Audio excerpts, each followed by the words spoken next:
نحمده ونصلي على رسوله الكريم اما بعد فاعوذ بالله من الشيطان الرجيم بسم الله الرحمن الرحيم رب اشرح لي صدري ويسر لي امري واحلل عقدة من لساني يفقهوا قولي ربي زدني علما اللهم فقهنا في الدين. آیت نمبر 67 onwards. ان آیات کے اوپر ایک اسپیشل جو ہمیں اس کی تھیم مل رہی ہے، جن کی طرف اشارہ کیا جا رہا ہے، اس میں الوہیت کے بارے میں کافی بات ہوگی. آپ دیکھیں گے، ٹھیک ہے، الوہیت کے بارے میں بات ہو رہی ہے، عیسیٰ علیہ السلام کے بارے میں بھی بات ہو رہی ہے، تورات انجیل کے بارے میں بھی بات ہو رہی ہے. تو ہم کس طرح ان آیات کے ذریعے اپنی اسپریچول انرجی کو بڑھا سکتے ہیں، یعنی اپنی روحانیت کو اللہ تعالیٰ سے قریب کیسے ہو سکتے ہیں اگر ہم ان آیات کو اچھی طرح سے سمجھ لیں.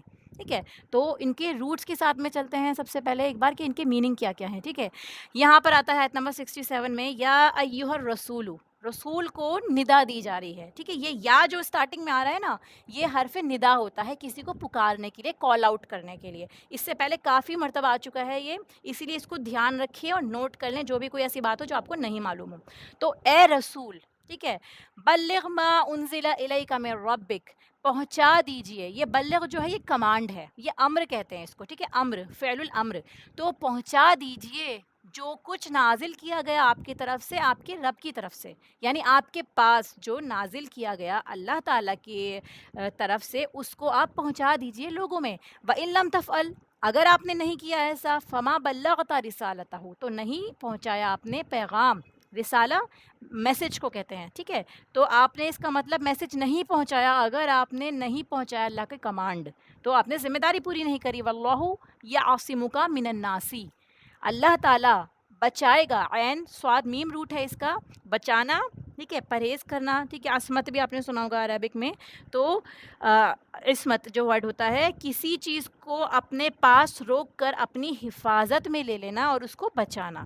ٹھیک ہے، یا ایسی مشکل سے بچا لینا جس میں انسان پڑھنے والا ہے، کسی چیز کو ضائع ہونے سے بچا لینا. تو یہاں اللہ تعالیٰ فرماتا ہے کہ میں آپ کو ضائع نہیں ہونے دوں گا لوگوں کے ہاتھوں. ان اللہ لا یہدی القوم الکافرین، کہ جو ہدایت نہیں قبول کرنے والے، جن کے اندر یہ ٹینڈنسی نہیں ہے، وہ کافر لوگ ہیں. تو اللہ تعالیٰ ان کو بھی ہدایت نہیں دیتا، کہ جو ایکسیپٹ بھی نہیں کرتے، جو کوشش بھی نہیں کرتے. ٹھیک ہے، سامنے والا کوشش کیے جا رہا ہے، آپ میسج دیے جا رہے ہیں، آپ اللہ کا کلام کھول کھول کے بیان کر رہے ہیں، لیکن ہم ایفرٹس ہی نہیں ڈال رہے. نہ ہم سمجھنے کی کوشش کر رہے ہیں، نہ ہم خود بعد میں اس کو ٹائم دے رہے ہیں، نہ ہم اپنا دل کھولتے کہ ہم آیات کو دھیان سے سنیں اور سمجھنے کی کوشش کریں. اللہ تعالیٰ پھر کیسے ہدایت دے گا، کیسے ہمارے معاملات کی درستگی ہوگی. کل کہہ دیجئے، یا اہل الکتابی، اور اہل کتاب میں ہم سب آتے ہیں کیونکہ ہم بھی کتاب والے لوگ ہیں. ٹھیک ہے، ہمارے پاس بھی قرآن کریم ہے، اور اسپیشلی دیکھیں گے آیت کا ایک خاص میننگ ہوتا ہے اور ایک عام میننگ. تو خاص میننگ یہاں پہ اہل کتاب کی طرف اشارہ کیا جا رہا ہے، جس میں جیوز اور کرسچنز دونوں آ جاتے ہیں. ٹھیک ہے، کہ اے اہل کتاب لستم علی شیء، نہیں ہو تم کسی چیز پر، حتی تقیموا التورات، جب تک کہ تم اپنی تورات کو قائم نہ کرو. لاسٹ کلاس میں ہم نے پڑھا تھا قائم کرنے کا کیا مطلب ہے، کہ نظام کو آپ کو اسپریڈ کرنا ہے، آپ کو ایک نظام، آپ کو ایک ڈسپلن سیٹ کرنا ہے، رولز بنانے ہیں تاکہ لوگ فالو کریں اللہ کی کتاب کو. تو یہاں پہ بھی یہی ہے کہ اگر تم واقعی وہ سچی کتاب جو اللہ تعالیٰ نے بھیجی ہے اس کو فالو نہیں کر رہے ہو، تو تم کتاب والے نہیں رہے. ٹھیک ہے، تم چاہے کتنا بھی کہہ لو کہ ہم اللہ کے بندے ہیں، اللہ کے چنے ہوئے ہیں، لیکن تم اللہ کی کتاب کے اللہ تعالیٰ نے گائیڈ لائنز بھیج دی. ٹھیک ہے، اب آپ کو ان گائیڈ لائنس کو فالو کرنا ہے، اس کے لیے آپ کو ان کو سمجھنا ضروری ہے. اگر آپ یہ سب نہیں کر رہے تو پھر اس کا مطلب یہ ہے کہ آپ نہیں ہیں کتاب والے، اور آپ اس کو قائم نہیں کر سکتے. انجیل اس کی طرف بھی اشارہ ہے. ٹھیک ہے، وما انزل الیکم من ربکم، جو نازل کیا گیا تمہارے رب کی طرف سے تمہارے پاس، اس کے بارے میں بھی بات ہو رہی ہے، جو کچھ ان کے پیغمبر نے اپارٹ فرام دا بک جو کچھ بتایا. ٹھیک ہے، ایسے ہی جیسے ہمارے پاس ہے، ہمارے پاس قرآن ہے اور حدیث ہے، ہمیں اس کو فالو کرنے کا حکم دیا گیا ہے. وَلَيَزِيدَنَّ كَثِيرًا مِّنْهُمْ، البتہ وہ ضرور زیادہ کر دے گا، کثیر تعداد کو، ان میں سے، ما انزل الیک، جو نازل کیا گیا آپ کی طرف، یعنی رسول اللہ صلی اللہ علیہ وسلم کی طرف اشارہ ہے کہ جو اللہ تعالیٰ نے نازل کیا اس کے ذریعے ایک بڑی تعداد کو زیادہ کر دے گا. کس چیز میں؟ دیکھیے آیت کو سمجھیے دھیان سے. پہلے آ رہا ہے کہ وہ زیادہ کر دے گا بہت سارے لوگوں کو اس چیز کے ساتھ جو اللہ نے نازل کیا، یعنی قرآن کے ساتھ، طغیانا و کفرا، سرکشی اور کفر میں. یعنی قرآن یا اللہ کی کتاب کسی کو سرکشی پر بھی بڑھا سکتی ہے، کوئی اپنے کفر میں بھی بڑھ سکتا ہے اس کتاب سے. ہم نے تو یہ سمجھا ہے کہ یہ کتاب دلوں کو کھولنے کے لیے آئی ہے، ہدایت کے لیے آئی ہے.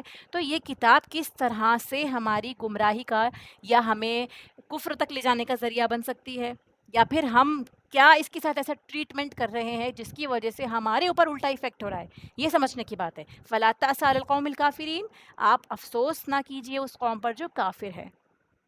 کافر قوم کے بارے میں آپ سے نہیں پوچھا جائے گا، یعنی ان کو ہدایت نہیں لینی تھی، تو اب ان کا انجام یہی ہونے والا ہے۔ ان الذین آمنوا والذین ہادوا، وہ جو ایمان لائے اور جو یہودی بن گئے، ٹھیک ہے، تو یعنی ایمان والے ہیں جو اللہ تعالیٰ پر ایمان لے آئے ہیں، اس کے علاوہ جو دوسرے لوگ جو یہودی بن گئے، یعنی انہوں نے اپنے آپ کو خود یہودی بنا لیا، والصابئون، اور جو صابی ہیں، سورہ بقرہ میں بہت ڈیٹیل میں ان کے بارے میں ڈسکس کیا ہے ہم نے، والنصارى، اور جو نصارہ ہیں، ٹھیک ہے، یعنی جو عیسیٰ علیہ السلام کے ماننے والے ہیں، صابی جو ایتھیسٹ بھی سمجھ لیجئے ان کو، یا ستارہ پرست سمجھ لیجئے، یا جو کسی کا دین کو فالو نہ کر رہا ہو، تو من آمن باللہ والیوم الآخر، اسی سے ملتی جلتی آیت ہے سورہ بقرہ میں بھی، کہ جو ایمان لائے گا اللہ پر، چاہے وہ کسی بھی ریلیجن کو فالو کرنے والا ہے، لیکن وہ اللہ تعالیٰ پر ایمان لے آیا، آخرت کے دن پر ایمان لایا، وعمل صالحا، اور اس نے عمل کیے نیک، فلا خوف علیہم ولا هم یحزنون، نہ کوئی خوف ہوگا نہ کوئی غمگین وہ ہوں گے۔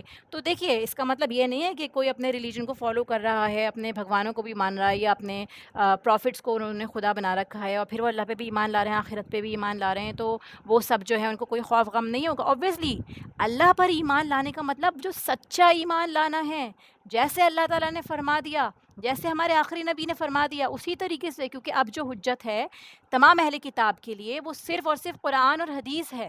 اسی لیے اللہ کے نبی کے دور میں جب یہ آیات نازل ہوتی ہیں کہ جو لوگ اب ایمان لاتے ہیں اللہ پہ، کیونکہ اللہ تعالیٰ نے بتایا اپنے نبی کے ذریعے کہ ایمان لانا کیا ہے، ٹھیک ہے، ایمان مفصل، ایمان مجمل ہم جانتے ہیں اس کے بارے میں، تو اس پہ ایمان لانا، اس چیز پر کہ جو کچھ ہم کر رہے ہیں اس کا ہمیں جواب دینا ہے، تبھی ایسا ہوگا کہ ہمیں نہ کوئی خوف ہوگا نہ غمگین ہوں گے، ٹھیک ہے۔ تو غم ہمیں کن چیزوں کا ہوتا ہے؟ پاسٹ کا، اور خوف ہوتا ہے فیوچر کا، تو دونوں ہمارے آسپیکٹس کور ہو جائیں گے۔ لقد اخذنا میثاق بنی اسرائیل، البتہ تحقیق لیا ہم نے پختہ عہد بنی اسرائیل سے، وارسلنا الیہم رسولا، اور بھیجے ہم نے ان کی طرف کئی رسول۔ وہی آیات جو سٹارٹنگ میں گزری ہیں انہی سے ملتی جلتی آیات بعد میں آ رہی ہیں۔ کیا مقصد ہے اس کا؟ ہم نے تو پڑھ لی، یا اللہ ہم تو پڑھ کر آ چکے ہیں سورہ بقرہ میں، تو دوبارہ تو نے یہ قرآن میں آیات نازل کیوں فرمائی؟ ٹھیک ہے، کوئی مقصد ہے؟ ایسا نہیں ہے کہ ایڈیشن کرنا ہے، یا آتھر کا مقصد ہو کہ اس کو اپنی بک کی والیوم بڑھانی ہے، اس وجہ سے آیات ریپیٹ کر دی۔ اور اللہ تعالیٰ کے تو اتنے کلمات ہیں کہ سیاہی ختم ہو جائے اس سے کلمات ختم نہ ہو۔ تو یہ آیات سب سے پہلے جو بہت امپورٹنٹ آیات ہوتی ہیں ان کو بار بار یاد دہانی کی مقصد سے قرآن کریم میں ریپیٹ کیا جاتا ہے۔ پھر یہ بھی کہ ایک آیت دوسری آیت کی تشریح کر رہی ہوتی ہے، یعنی آگے یا پچھلی آیات میں اس کو ڈیٹیل میں بتایا جاتا ہے، اور پھر دوبارہ اس کو ٹچ کیا جاتا ہے سرسری سی طور پہ، ٹھیک ہے، تاکہ آپ کو یاد آ جائے کہ اللہ تعالیٰ نے ایسے فرمایا تھا۔ اور اللہ تعالیٰ فرماتا ہے نا، مومنوں کو یاد دہانی کراتے رہو، ان کو ریمائنڈ کرتے رہو، تاکہ وہ فالو کر سکے، تاکہ وہ ڈریں، ٹھیک ہے، کیونکہ ہم لوگ جو ہیں بھولنے والے ہیں، ہم لوگ جو ہے مخلوق ہے جو بھول جاتی ہے جلدی۔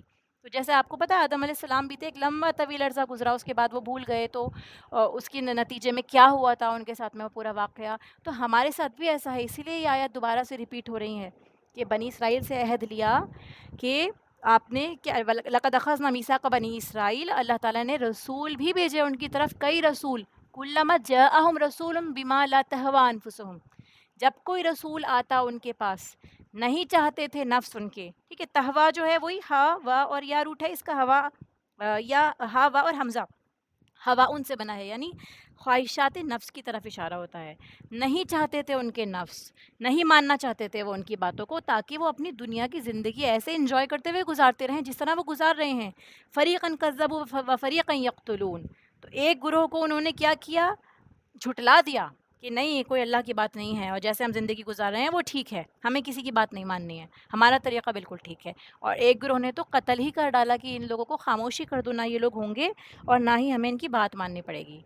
وَحَسِبُوا أَلَّا تَكُونَ فِتْنَةٌ، انہوں نے کیا سمجھ رکھا تھا کہ نہیں ہوگا کوئی فتنہ، فَعَمُوا، تو وہ اندھے ہو گئے، ٹھیک ہے، ہم نے پڑھا تھا نا سم بکم عمیون، تو وہی روٹ سمجھ لیجئے اس کا، عین میم یا، وہ اندھے ہو گئے، وَصَمُّوا، وہ بہرے ہو گئے، صاد میم میم، ثم تابا، پھر مہربان ہوا، اللہ علیہم، اللہ تعالیٰ ان پر، ثم عموا وصموا کثیر منہم، یعنی اللہ تعالیٰ نے ان کو بار بار چانس دیا۔ اس کو میں آپ کو تفصیل میں بتاؤں گی انشاءاللہ کہ کس طرح اللہ تعالیٰ نے ان کو بار بار چانس دیا، پھر وہ غلط کام کرتے ہیں تو پھر اندھے بہرے ہو گئے، پھر غلط، پھر ہدایت پر آئے، پھر اندھے بہرے ہو گئے، ٹھیک ہے۔ اور دیکھیے کثیر منہم، بڑی تعداد ایسی ہے جو اندھے اور بہرے ہیں، اور اندھے بہرے ہونے کا کیا مطلب ہوتا ہے کہ آپ اپنی آنکھوں سے استعمال نہیں کرتے اس نعمت کا جو اللہ نے دی ہے۔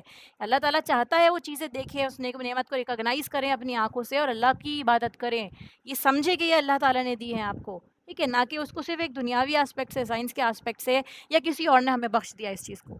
تو اور بہرے بھی ہیں، سنتے ہی نہیں ہیں، اللہ والوں کی بات ہی نہیں سنتے، پیغمبروں کی بات نہیں سنتے، واللہ بصیر بما یعملون، تو یہ یاد رکھو کہ اللہ تعالیٰ دیکھ رہا ہے، خوب دیکھنے والا ہے جو تم کر رہے ہو۔ لقد کفر الذین قالوا، کفر کیا ان لوگوں نے جنہوں نے کہا ان اللہ هو المسیح ابن مریم، کہ اللہ تعالیٰ تو مسیح ابن مریم ہے، یعنی ان کے جو مسیح ہیں وہی خدا ہیں۔ وقال المسیح، لیکن اس کے برعکس مسیح علیہ السلام کیا فرماتے ہیں؟ یا بنی اسرائیل اعبدوا اللہ ربی و ربکم، عبادت کرو تم اللہ کی جو میرا رب ہے اور تمہارا۔ اتنے کلیئر ورڈز میں مینشن ہے، دیکھیے ہو سکتا ہے اس زمانے میں انہوں نے بات کو گڈمٹ کر دیا ہو، یا بعد والے لوگوں نے، کہ عیسیٰ علیہ السلام نے تو اپنے فالوورز کو بتایا ہو کہ میں پیغمبر ہوں اللہ کا، اللہ کی عبادت کرو تو وہ میرا رب ہے تمہارا بھی۔ بعد کے جنریشن نے، کیونکہ حافظے سے لکھی گئی تھی کتابیں انجیل اور یہ ساری، تو اس کے نتیجے میں کیا ہے کہ انہی کو آپ نے خدا بنا دیا ہو، ٹھیک ہے۔ لیکن اب تو یہ آیات آ گئی ہیں، لوگ بھول گئے تھے، انہوں نے اپنے حساب سے چینج کر دیا، تو اللہ تعالیٰ خود اپنے کلام میں دوبارہ سے فرماتا ہے یہ کہ مسیح علیہ السلام نے تو یہ کہا تھا، کہاں سے تم نے ان کو خدا بنا لیا اور ٹرینٹی کا کانسیپٹ لے آئے؟ انہو من یشرک باللہ، جو شرک کرے اللہ کے ساتھ، فقد حرم اللہ علیہ الجنہ، بالکل کلیئر بات ہے کہ اللہ تعالیٰ نے اس پہ جنت کو حرام کر دیا، ومأواہ النار، اور وہ آگ میں جائے گا، وما للظالمین من انصار، نہیں ہے ظالموں کے لیے کوئی مددگار۔ لقد کفر الذین قالوا، کفر کیا ان لوگوں نے، یعنی بات ان پر واضح ہو چکی ہے، البتہ تحقیق آگے نا، یعنی وہ کر چکے ہیں یہ کام، تاکید کے لیے آیا ہے یہ کہ انہوں نے کفر کیا۔ ان اللہ ثالث ثلاثہ، کہ جنہوں نے کہا کہ اللہ تعالیٰ تو تین میں کا تیسرا ہے۔ وما من الہ الا اللہ واحد، الہ واحد، کہ اللہ تعالیٰ تو ایک ہی ہے، اللہ تعالیٰ خود بری و ذمہ ہو رہا ہے اپنی بات، اللہ تعالیٰ خود گواہی دیتا ہے کہ وہ صرف ایک ہے، ثالث ثلاثہ نہیں ہے۔ وَإِن لَّمْ يَنْتَهُوا، اگر نہ وہ باز آئے، اس کا روٹ بھی وہی ہے نون ہا یا، اگر وہ باز نہیں آتے ہیں، نہیں رکتے ہیں اپنی اس بات سے، عما یقولون، جو وہ کہہ رہے ہیں، لَيَمَسَّنَّ الَّذِينَ، میم سین سین روٹ ہے، مس کرنا، ٹچ کرنا، کسی چیز کو پہنچنا، چھونا، ٹھیک ہے، سارے معنی اس کے ہیں، تو البتہ ضرور پہنچے گا ان لوگوں کو جنہوں نے کفر کیا، منہم عذاب علیم، دردناک عذاب پہنچے گا ان کو جو شرک کر رہے ہیں۔ افلا یتوبون الی اللہ، کیا بھلا نہیں وہ توبہ کریں گے اللہ کی طرف، ویستغفرونہ، اور وہ بخشش مانگیں گے اس سے، یعنی ٹھیک ہے یہ کر لیا آپ نے، اس کے بعد کوئی بھی غلطی آپ نے کر لی، اب بھی وقت ہے، اگر سانسیں چل رہی ہیں تو توبہ کر لو، بخشش مانگو اللہ سے، واللہ غفور الرحیم، اور اللہ تعالیٰ جو ہے وہ بہت بخشنے والا اور رحم کرنے والا ہے۔ مل مسیح ابن مریم الا، نہیں ہے عیسیٰ ابن مریم مگر رسول، قد خلت من قبلہ الرسل، اس سے پہلے کئی رسول گزر چکے ہیں، وہ ایک واحد رسول نہیں ہے جو معجزے لے کر آئے اس طرح کے کہ تم نے ان کو ہی خدا بنا لیا یا خدا کا بیٹا بنا لیا، ان سے پہلے کئی رسول اس سے بڑے بڑے معجزے یا اسی طرح کے معجزے یا الگ الگ طرح کے معجزے لا چکے ہیں جو اللہ کی طرف سے آئے تھے، اللہ کی بات کو لے کر آ چکے ہیں۔ سب سے پہلے کہ اللہ کا میسج آنا، یہ خود ہی اتنا بڑا معجزہ ہے ہم لوگوں کے لیے کہ جس نے ہمیں پیدا کیا ہے وہ ہم تک میسج دے رہا ہے، ٹھیک ہے۔ وَأُمُّهُ صدیقہ، اس کی ماں صدیقہ تھی، بہت زیادہ سچی، ٹھیک ہے، صدیقہ جو ہے یہ مبالغے کا صیغہ ہے، یہ یعنی بہت زیادہ ابنڈنس جس میں پائی جاتی ہے، ٹھیک ہے۔ کانا یاکلان الطعام، یہ دلیل ہے کہ وہ دونوں کھانا کھاتے تھے، الہ کھانا نہیں کھاتا، اسے حاجت نہیں ہے، اسے بھوک نہیں لگتی جو الہ ہوتے ہیں۔ انظر کیف نبین لہم الآیات ثم انظر انا یؤفکون، کہ دیکھیے کس طرح ہم بیان کرتے ہیں، واضح کرتے ہیں ان کے لیے آیات کو، یہ نشانیاں دے دی، الہ کے بارے میں بتا دیا، رسولوں کے بارے میں بتا دیا، اہل کتاب کے بارے میں بتا دیا، پھر دیکھیے کہاں سے وہ پھیرے لیے جاتے ہیں، حمزہ فاقہ اچک لینا کسی چیز کو، کہ وہ پھر اپنی باتوں میں ہی پھر جاتے ہیں، اچک لیے جاتے ہیں، شیطان ان کو اچکا لیتا ہے، ان کو اپنی بات سے ہلا دیتا ہے۔ آیت نمبر 67،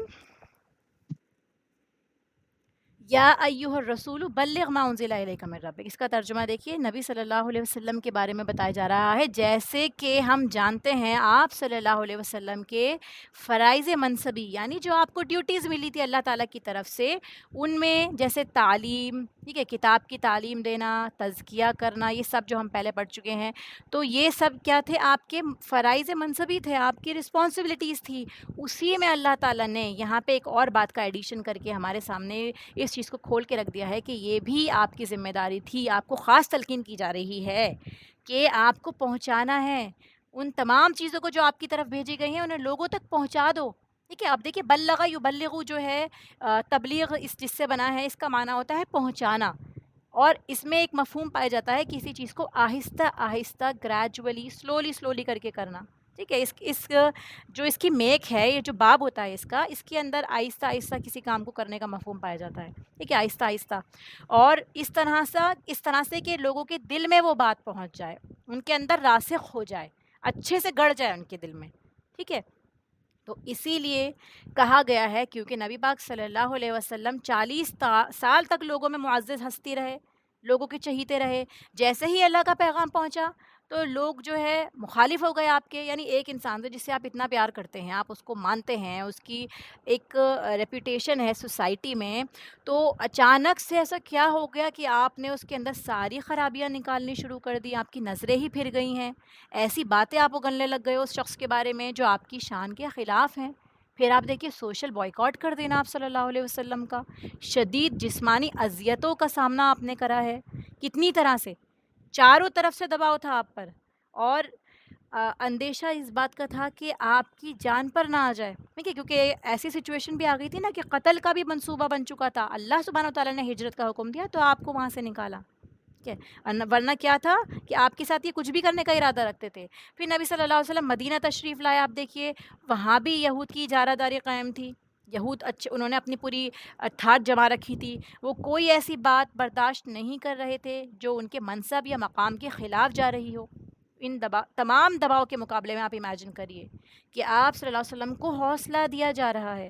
یعنی آپ کتنی ساری چیزوں کو فیس کر رہے ہیں، پھر آپ کو حوصلہ دیا جا رہا ہے کہ آپ پہنچا دیجئے جو بھی آپ کی رب کی طرف سے آیا ہے. اگر آپ نے ایسا نہیں کیا تو آپ نے رسالت کا ہی حق ادا نہیں کیا. اور اس معاملے میں آپ کو کیا کرنا ہے؟ لوگوں سے نہیں ڈرنا، بالکل نہیں ڈرنا. اللہ تعالیٰ آپ کو لوگوں سے بچا لے گا، کیونکہ انکار کرنے والے ہدایت نہیں پاتے. ان کی انانیت پہ، اپنی جو ان کے اندر انا ہوتی ہے، اپنی بڑائی ہوتی ہے، اس کے نتیجے میں وہ اللہ کی بات کو نہیں ماننا چاہتے. ٹھیک ہے، جب کوئی انسان اللہ کی بات لوگوں تک پہنچانے لگتا ہے تو کچھ نہ کچھ لوگ ضرور مخالفت کرتے ہیں. آپ سب نے اس چیز کو محسوس کیا ہوگا. تو اس وجہ سے دل چھوٹا کر لینا کہ کسی نے آپ کو کچھ الفاظ ایسے کہہ دیے جس سے آپ ہرٹ ہو گئے ہیں، آپ کی سیلف اسٹیم پہ بات آ گئی ہے، تو آپ نے وہ کام کرنا ہی چھوڑ دیا، اور اللہ کی باقی مخلوق جو تھی وہ اس خیر بھلائی سے محروم رہ گئی. کیا پتہ کوئی ایسا انسان تھا جو وہ دوسری تیسری باری میں جب آپ دوبارہ سے حوصلے سے بتاتے، دوسری جگہ بتاتے، تیسری جگہ بتاتے، تو وہ انسان تڑپ رہا ہو اس میسج کے لیے، یا اس کا چینج آف ہارٹ ہونا ہو، تو اس کو کیوں محروم کریں ہم باقی لوگوں کی وجہ سے. اسی لیے سبحان اللہ، آپ دیکھیں پیغمبروں نے کتنا کچھ برداشت کیا ہے، طرح طرح کے اذیتیں برداشت کری، ہر جگہ لوگوں کے پاس جا جا کے، کہاں کہاں نہیں گئے، کس کس طرح سے انہوں نے لوگوں تک میسج پہنچایا ہے. اگر وہ بھی یہ سوچ لیتے کہ یہ لوگ ایسا کہہ رہے ہیں، سرداران میرے بارے میں ایسا کہہ رہے ہیں، تو یہ کام چھوڑ دو، مجھ سے نہیں ہوگا. ٹھیک ہے، تو اس وجہ سے ایسے لوگ جو اس کو قبول کرنے کے لیے تڑپتے ہیں، ہمیں ان کا حق نہیں مارنا. اور یہ مبلغ کی ذمہ داری ہے کہ جس بات کو وہ حق سمجھتا ہے اسے لوگوں تک ضرور پہنچائے، اور کسی خوف سے یا کسی دباؤ میں آ کر اپنے اندر اس بات کو نہ چھپا لے. سامنے والے پر یہ احسان کریں کہ آپ اس کو بتائیں گے، تبھی آپ سنیں گے، آپ سے وہ بات سنیں گے. آپ کے دل میں ایک تڑپ ہوگی نا، یا اللہ یہ بات سن لے میری، یہ بات مجھے معلوم ہوئی ہے، مجھے پتہ چلی ہے، آپ نے میرا شرح صدر فرمایا ہے، اللہ تعالیٰ میری زبان میں تاثیر دے دے یا ان کا دل کھول دے. آپ دعا مانگیں گے، آپ تڑپیں گے ان کے لیے، آپ پہنچانا چاہیں گے، تو اللہ تعالیٰ ضرور اثر کرے گا آپ کی بات میں. اور آپ صلی اللہ علیہ وسلم تو آخری نبی تھے، ایک بہت بڑی ذمہ داری، بھاری ذمہ داری تھی، امانت تھی آپ کے اوپر یہ، کہ اب آسمان سے وحی کا ناطا کٹنے والا تھا. اسی لیے سارے احکام پہنچا دیے جانے کی ذمہ داری ملتی ہے کہ کوئی بھی خیر نہ رہ جائے لوگوں سے، کوئی بھی بات ایسا نہ ہو کہ جو پوری نہ ہو سکے، جو لوگوں تک نہ پہنچ سکے. اسی لیے اتنا زور دیا جا رہا ہے کہ کسی کی باتوں پہ ہرٹ نہ ہو جائیے، لوگوں کو پہنچانا ہے. لوگوں تک میسج دینا ہے. حدیث مبارکہ میں بھی آتا ہے, حضرت جابر بن عبداللہ رضی اللہ عنہ فرماتے ہیں کہ حجۃ الوداع کے خطبے کے بعد آپ صلی اللہ علیہ وسلم نے فرمایا, یعنی آپ نے اپنا پورا وہ خطبہ دے دیا, اس کے بعد آپ فرماتے ہیں کہ قیامت کے روز تم سے میرے بارے میں سوال کیا جائے گا کہ کیا رسول نے تمہیں پیغام پہنچایا تھا یا نہیں. تو صحابہ کیا کہتے ہیں کہ ہم گواہی دیں گے کہ آپ نے ہمیں اللہ کا پیغام پہنچا دیا تھا اور خوب نصیحت اور خیر خواہی کی تھی. تو آپ صلی اللہ علیہ وسلم نے شہادت کی انگلی آسمان کی طرف اٹھائی, لوگوں کی طرف اشارہ کر کے کہا, اے اللہ تو گواہ رہنا. اور آپ نے یہ 3 مرتبہ فرمایا, یعنی میں نے اپنی طرف سے پورا کام کر دیا, میں نے نبوت کی ذمہ داری پوری کر دی, جو کچھ تو نے دیا تھا وہ پورے کا پورا میں نے آگے پہنچا دیا. یہ مسلم کی روایت ہے. یعنی آپ نے اپنا کام کر دیا, آگے کام کس کا ہے؟ دنیا میں خرابی کیوں ہو رہی ہے, برائیاں کیوں ہو رہی ہیں, ہمارے خود کے نیبرہڈ میں, ہماری فیملیز میں کیوں ہو رہا ہے؟ ہم لوگوں نے پیغام نہیں پہنچایا. بینگ امت رسول اللہ صلی اللہ علیہ وسلم کی, اور یہ سوچنا کہ ہم مسلمان پیدا ہو گئے, ہم جنت میں چلے جائیں گے, ہم آگ سے بچ جائیں گے, اپنے آپ کو ایک اچھی فیلنگ میں رکھنا ساری زندگی, اور اسی طرح سے پوری لائف ہماری ختم ہو جائے. تو ہم نے کام نہیں کیا. الحمدللہ کم سے کم ہم شرک سے بچ گئے, لیکن ہمارا کام تھا یہ دینے کا, کیونکہ باقی کے لوگوں جن کو اللہ تعالیٰ نے غیر مسلم پیدا کیا ہے ان کی طرف میسج کیسے جائے گا؟ تو اللہ تعالیٰ نے جو یہ ذمہ داری دی ہے, سوال بھی ڈبل ہوگا, پنشمنٹ بھی ڈبل ہوگی, کیونکہ آپ کے پاس تھا, پھر کیوں بچا کے رکھا؟ ٹھیک ہے. تو اس کے علاوہ یہ بھی بتایا جاتا ہے کہ ابو بکر صدیق رضی اللہ تعالیٰ عنہ کی سے روایت ہوتا ہے کہ حجۃ الوداع میں آپ صلی اللہ علیہ وسلم نے حکم دیا, سن لو, تم میں سے جو لوگ موجود ہیں وہ ان لوگوں تک پہنچا دے جو یہاں موجود نہیں, شاید حاضر اس غائب کو خبر دے جو اس بات کو زیادہ یاد رکھنے والا ہو.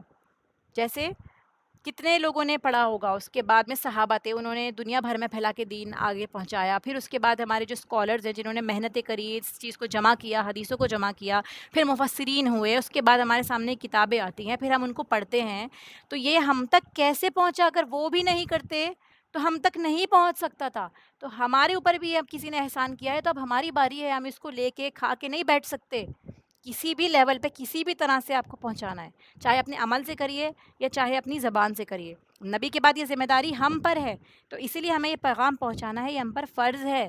اور ہمیں خود کی روحانیت کو بھی اسٹرانگ کرنے کی ضرورت ہے, اللہ سے تعلق اسٹرانگ کرنے کی ضرورت ہے, تبھی ہم یہ کام کر پائیں گے. آدھی ادھوری تیاری کے بنا اور پوری تیاری بھی نہ ہو ہماری, اور پھر ہم کود پڑے میدان میں, تو یہ بھی ناسمجھی کی بات ہے. اسی لیے تیاری کرنے کی ضرورت ہے بہت زیادہ, اور ہم بھی اسی امت کا حصہ ہیں. لیکن ہم میں سے ہر فرد جو ہے اپنی ذمہ داری بھول گیا ہے, برائیاں اتنی عام ہو گئی ہے. صحابہ نے جب یہ کام کیے تھے تو اس کے بعد ہی آپ دیکھیں گے نا کیسے وہ دور جاہلیت, وہ ہسٹری آپ دیکھیے, اس کے بعد ان کا کیسے سب کچھ چینج ہو جاتا ہے. اللہ تعالیٰ کی, اس کے رسول کے چاہنے والے, سب کچھ چھوڑ دینے والے, دنیا سے دنیا کی لالچ کو دل سے نکال دینا, یہ سب جو ہمارے اندر ڈر خوف جو بھر گیا ہے وہ اسی وجہ سے ہو گیا ہے, کیونکہ ہم جو ہیں اللہ کے دین سے دور ہو گئے ہیں. ٹھیک ہے. اور یہ بھی دھیان رکھیے کہ ہمیں کسی کے سر پہ سوار نہیں ہونا, ہمیں حکمت کے ساتھ بات پہنچانی ہے, مناسب موقع دیکھ کر, تاکہ انسان اکتا نہ جائے. ٹھیک ہے. ہمیں لوگوں میں شوق پیدا کرنا ہے اور اس کے موقع کے حساب سے بات کرنی ہے. اور آپ صلی اللہ علیہ وسلم نے تو عورتوں کو بھی الگ سے جو ہے ان کی محفل بنا کے جمع کر کے ان کو بھی الگ سے واعظ و نصیحت بھی کری ہے. ٹھیک ہے. اور اس کے علاوہ ہم جانتے ہیں کہ آپ نے عید کے موقع پہ بھی بولا کہ عید کی نمازوں کے لیے بھی عورتوں کو لے کر آؤ. پھر آپ صلی اللہ علیہ وسلم نے ازواج مطہرات سے بھی جو بھی ان کے ساتھ معاملہ تھا ان کے ذریعے بھی آپ دیکھیں گے کہ کتنا لوگوں کو میسیجز ملے ہیں, کتنی زیادہ حدیث ہے جو ان کے ذریعے ہم تک پہنچی ہیں. ابن عباس رضی اللہ تعالیٰ عنہ سے روایت ہے کہ آپ صلی اللہ علیہ وسلم عید کے بعد مردوں کو خطبہ دے کر صف سے نکلے, آپ کے ساتھ حضرت بلال تھے. آپ کو خیال ہوا کہ شاید عورتوں تک میری آواز نہیں پہنچی, پھر آپ نے عورتوں کو نصیحت کی اور انہیں خیرات کا حکم دیا. تو کوئی عورت اپنی بالی پھینکنے لگی اور کوئی انگوٹھی, اور بلال رضی اللہ تعالیٰ عنہ اپنے کپڑے میں اس کو سمیٹ رہے تھے.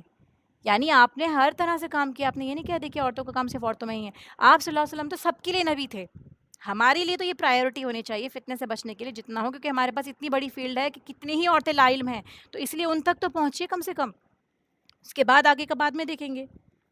تو اسی لیے کیا کرنا ہے ہمیں کہ کوشش کرنی ہے اپنے حساب سے, اور آپ صلی اللہ علیہ وسلم کے ساتھ جو کچھ ہوا اس کے باوجود بھی آپ چلتے چلے جا رہے تھے, تو ہمیں بھی بزدل نہیں ہونا, ہمیں بھی کوشش کرنی ہے کہ ہم بھی اس راستے پہ ڈٹے رہیں انشاءاللہ.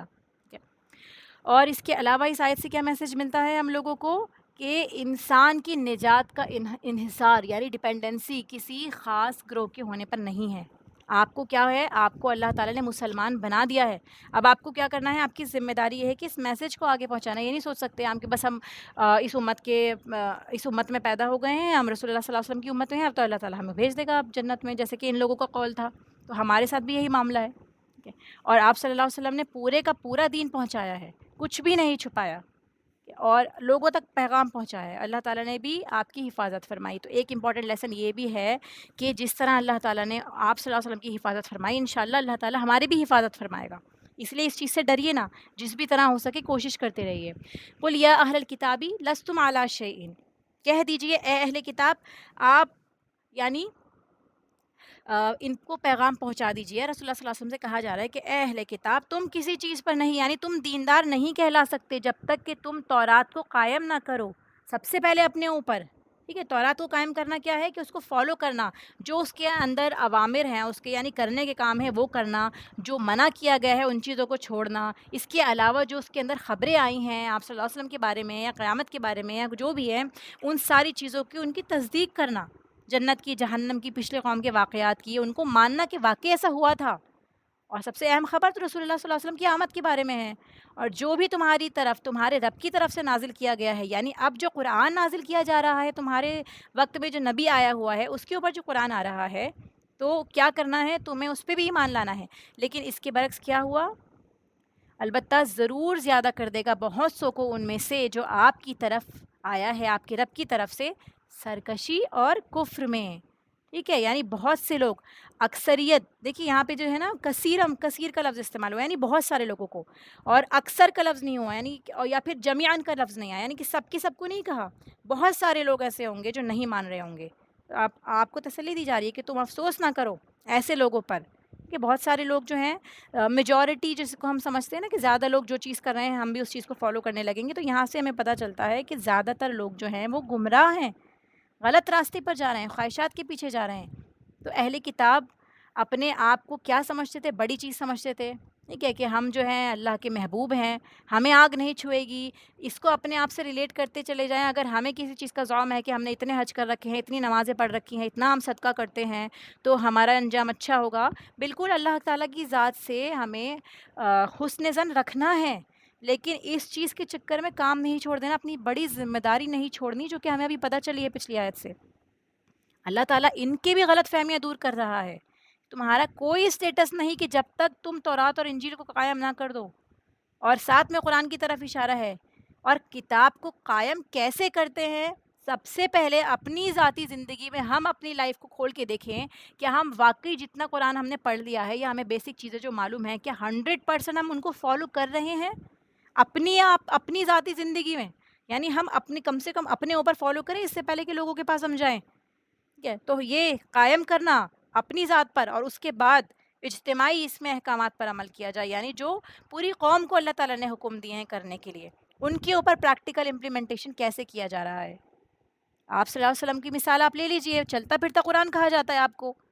اسی لیے یہ خطاب ہم سے بھی کیا جا رہا ہے کہ کتاب ہمیں بھی ملی ہے جو آپ کی طرف آئی تھی، اور اس کی وجہ سے وہ لوگ سرکشی میں آگے بڑھتے چلے جاتے ہیں. تو اسی لیے اس بات کو سمجھیے، اس آیت سے جو میں لیسن لینا ہے کہ دو طرح کے انسان ہوتے ہیں.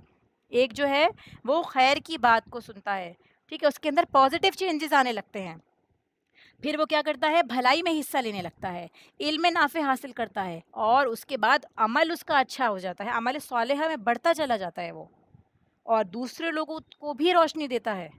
اور پھر کیا ہوتا ہے، دوسرا گروپ کون سا ہوتا ہے لوگوں کا، جو انہی باتوں سے نیگیٹیوٹی میں چلے جاتا ہے. حجت کے لیے آپ قرآن پڑھ رہے ہیں، آپ سمجھنے کے لیے نہیں پڑھ رہے، اس کو نیچا دکھانے کے لیے پڑھ رہے ہیں. ٹھیک ہے، یا پھر اس چیز میں کہ آپ کچھ سمجھ رہے ہیں اپنا ذہن بند کر کے کہ آپ کو صرف اسی طریقے سے قرآن کو سمجھنا ہے، اپنے ہی سیکٹ کے حساب سے سمجھنا ہے، جو آپ سے کہہ دیا گیا، آپ کے دماغ میں ڈال دیا گیا، تعصب کے ساتھ آپ پڑھ رہے ہیں. تو یہ چیز کیا ہوتی ہے، انسان کو اندھا کر دیتی ہے.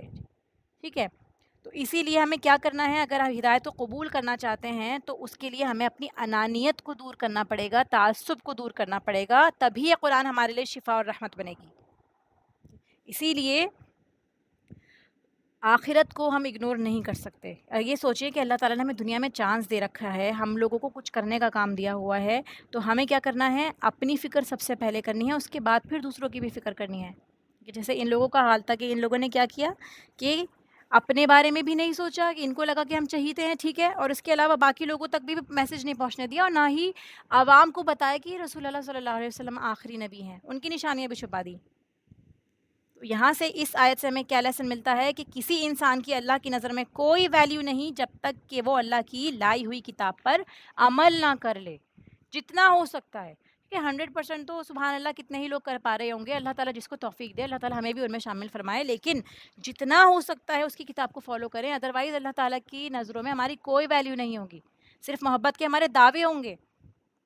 ہم آپ دیکھیے رسول اللہ صلی اللہ علیہ وسلم سے بھی محبت کا دعویٰ کرتے ہیں، لیکن ہماری زندگی میں کتنی سنتیں ہیں جو ہم فالو کرتے ہیں، ان کو ہمیں معلوم بھی نہیں ہوں گی۔ 100 سنتیں جو ایک دن میں کوئی بندہ کر سکتا ہے، پوری بک بھی ہے اس کی 100 سننز ان اے ڈے، یعنی کتنی ہزار 1000 سننس، یعنی 1000 سنتیں بھی ہو سکتی ہیں ایک دن میں جو آپ کر سکتے ہیں۔ آپ کا اٹھنا بیٹھنا، کھانا پینا، باتھ روم جانا، گھر سے باہر جانا، لیٹنا، ہر چیز کے اندر آپ اگر سوچیں گے کہ رسول اللہ صلی اللہ علیہ وسلم بھی اس طرح کیا کرتے تھے، تو وہ چیز سنت بن جائے گی، آپ کی عبادت بن جائے گی، اس کا ثواب بھی ہو جائے گا آپ کے لیے۔ پھر اس کے بعد جیسے بتایا کہ اس آیت سے کیا لیسن ملتا ہے کہ دین جاننے والوں کی بھی دو قسمیں ہوتی ہیں، ایک کے اندر پازیٹیو چینج آتا ہے جن کا ایمان بڑھتا ہے، اور دوسرا جن کی نجاست میں اضافہ ہوتا ہے، یعنی وہ قرآن سے دور ہوتے چلے جاتے ہیں، اسی کے ذریعے بہکتے چلے جاتے ہیں۔ ان الذین آمنوا والذین ہادوا والصابئون، اب فرمایا کہ بے شک ایمان والے اور یہودی جو بن گئے ہیں، اس کے علاوہ کون؟ صابی اور نصارہ، جو بھی ایمان لے کر آئے گا اللہ پر اور آخرت پر، ٹھیک ہے، من آمن باللہ والیوم الآخری وعمل صالحا، اور وہ عمل کرے گا نیک، فلا خوف علیہم ولا هم یحزنون، نہ کوئی خوف ہوگا اور نہ ہی وہ غمگین ہوں گے، ان کے اوپر کوئی بھی خوف نہیں ہوگا۔ تو اسی لیے اس آیت سے ہمیں نجات کے بارے میں پتہ چلتا ہے کہ اگر ہم کامیاب ہونا چاہتے ہیں، خوف سے دور رہنا چاہتے ہیں، اور یہ خوف جو ہے جہنم کا بھی تو ہو سکتا ہے نا، کہ ہمیں ڈر لگتا ہو، یا قبر کے عذاب کا ہمیں ڈر لگتا ہو، پل صراط کا ہمیں خوف ہو، واقعی اگر ہمیں خوف ہو جائے تو ہماری زندگی میں جو یہ چین و سکون ہے وہ سب ختم ہو کے رہ جائے، اگر ہمیں سچی میں خوف ہونے لگ جائے۔ تو اسی لیے کیا فرمایا کہ خوف سے دور ہوں گے وہ لوگ جو سب سے پہلے ایمان لائیں گے ہر اس چیز پر، جیسے ہم نے پڑھا، ایمان اللہ پر، رسولوں پر، اس کی کتابوں پر، اس کے فرشتوں پر، سب پر ایمان لانا۔ پھر دوسرا آخرت کے اوپر بھی ایمان لانا، ٹھیک ہے، کہ اس دن کے بعد جو ہے یہ دن آنا ہے، اور اس دن ہمیں حساب کتاب دینا ہے، ٹھیک ہے۔ پھر اس کے بعد رسولوں پر ایمان لانا، کہ سارے رسولوں کو ماننا ہے آپ کو، کسی ایک کو بھی نہیں چھوڑنا۔ پھر عمل صالحہ کرنا، اور عمل صالحہ ہم جانتے ہیں اخلاص اور سنت کے مطابق، یعنی آپ صرف اللہ کے لیے کریں گے اور رسول اللہ صلی اللہ علیہ وسلم کی سنت کے مطابق کریں گے، تبھی وہ عمل صالح بنتا ہے۔ کہ ہم کسی بھی کام کو نیک کب کہیں گے کہ ہمارا کام وہ اچھا ہے یا ہم نے نیک کام کیا ہے، کہ جب وہ صرف اللہ کے لیے تھا اور رسول کی طریقے کے مطابق تھا، کیونکہ چھوٹی سی ریاکاری بھی شرک میں چلی جائے گی۔ دکھاوا، نیت کی خرابی، یہ ایسی چیزیں ہیں جو انسان کے بڑے بڑے اعمال ضائع کر دیتی ہیں، اور نیکی پر چلنے والے جو ہیں ان کا سب سے بڑا دشمن جو ہے وہ شیطان ہوتا ہے، وہ اسی طرح سے ان کے سارے اعمال کو ضائع کرنے کی کوشش کرتا ہے۔ لقد اخذنا میثاق بنی اسرائیل، اب فرمایا جا رہا ہے کہ ہم نے بنی اسرائیل سے پکا وعدہ لیا تھا، ٹھیک ہے، اللہ نے میثاق ان سے لیا تھا اور لے کر ہی چھوڑا اس کے بعد میں، اور یہ بھی کہا کہ اب خالی یہ نہیں سوچو کہ تم سے میثاق لے لیا گیا، اب تمہیں اس کو امپلیمنٹ بھی کرنا ہے، اس کے طریقے بھی سکھائے، ٹھیک ہے۔ اور یہ فطری عہد بھی ہو سکتا ہے جو اللہ نے ہم سب سے لیا ہے، ان سے بھی لیا ہوگا بنی اسرائیل سے، یعنی اپنی بندگی کا عہد، ٹھیک ہے، وہ بھی ہو سکتا ہے۔ اور پھر یہ بتایا ہم نے ان کی طرف کئی رسول بھیجے تاکہ وہ اس میثاق کو یاد کرائیں، وَأَرْسَلْنَا إِلَيْهِمْ رُسُلًا، کئی رسول ان کی طرف آئے تاکہ ان کو یاد رہے کہ اللہ تعالیٰ کی طرف لوٹ کے جانا ہے، یا ہم عالم ارواح سے آ رہے ہیں، اللہ تعالیٰ سے وعدہ کر کے گئے ہیں، اب ہمیں کیا کرنا ہے؟ واپس جانا ہے اللہ کے پاس، اپنے آپ کی اصلاح کریے، ٹھیک ہے۔ اس میثاق کو یاد کرانے کے لیے اللہ تعالیٰ نے رسول بھیجے، عمل کے طریقے بتائے کہ اس طرح عمل کر کے دکھاؤ، ہم بھی تو انسان ہیں، ہم بھی کر رہے ہیں، آپ بھی ہماری طرح کریے۔ تو اللہ تعالیٰ نے اپنے چہیتے بندوں کو بھیجا گائیڈ کرنے کے لیے۔ فرمایا کہ جب بھی آیا ان کے پاس کوئی بھی رسول جو ان کے دلوں کو اچھا نہیں لگا، ان کی خواہشات کے اگینسٹ گیا، ٹھیک ہے، تو ایک گروہ کو انہوں نے جھٹلا دیا اور ایک کو قتل کر رہے تھے۔ کیونکہ جب انسان اپنے نفس کے خلاف کوئی بات سنتا ہے تو نفس کی پیروی کرنے کے چکر میں وہ قتل بھی کر سکتا ہے کسی کا. یعنی اتنی ایکسٹریمٹی پہ ہم لوگ چلے جاتے ہیں کہ ہمیں کسی کی بات نہیں سننی، کہ انسان کی جو یہ ہائٹس ہو جاتی ہے اس چیز پہ کہ وہ یہاں تک پہنچ جاتا ہے کہ سامنے والے کو مار ہی ڈالتا ہے. پھر آیا وَحَسِبُوا أَلَّا تَكُونَ فِتْنَةً، انہوں نے سمجھا کہ کوئی عذاب نہیں آتا، کوئی مصیبت نہیں آتی ہم پر. یعنی انبیاء کو جھٹلایا، قتل کیا، اس کے بعد بھی اس ہی خوش فہمی میں تھے کہ ہمارا کچھ نہیں بگڑے گا، جو چاہے ہم کر لیں دنیا میں، جیسے چاہے جی لیں. اور خود کو پیغمبروں کی اولاد بھی سمجھ رہے ہیں، چنے ہوئے بھی سمجھ رہے ہیں، پھر بھی دیکھیں کتنے بڑے بڑے جرم کر لیے. جیسے ہم اپنے آپ کو کیا سمجھ رہے ہیں کہ رسول اللہ کی امتی ہیں، فلاں خاندان سے، برادری سے کو لنک ہے ہمارا، تو کیا ہوگا؟ ہماری نجات ہو جائے گی. حالانکہ ہمارے کام کیسے ہیں؟ کون سا حکم مان رہے ہیں؟ ہم سود ہم لے رہے ہیں، غیبتیں ہم کر رہے ہیں، حرام کام ہم کر رہے ہیں، شراب ہم پی رہے ہیں، اتنے بڑے بڑے جرم کر رہے ہیں، اس کے باوجود بھی ہم مطمئن ہیں کہ ہمارا کچھ نہیں بگڑتا.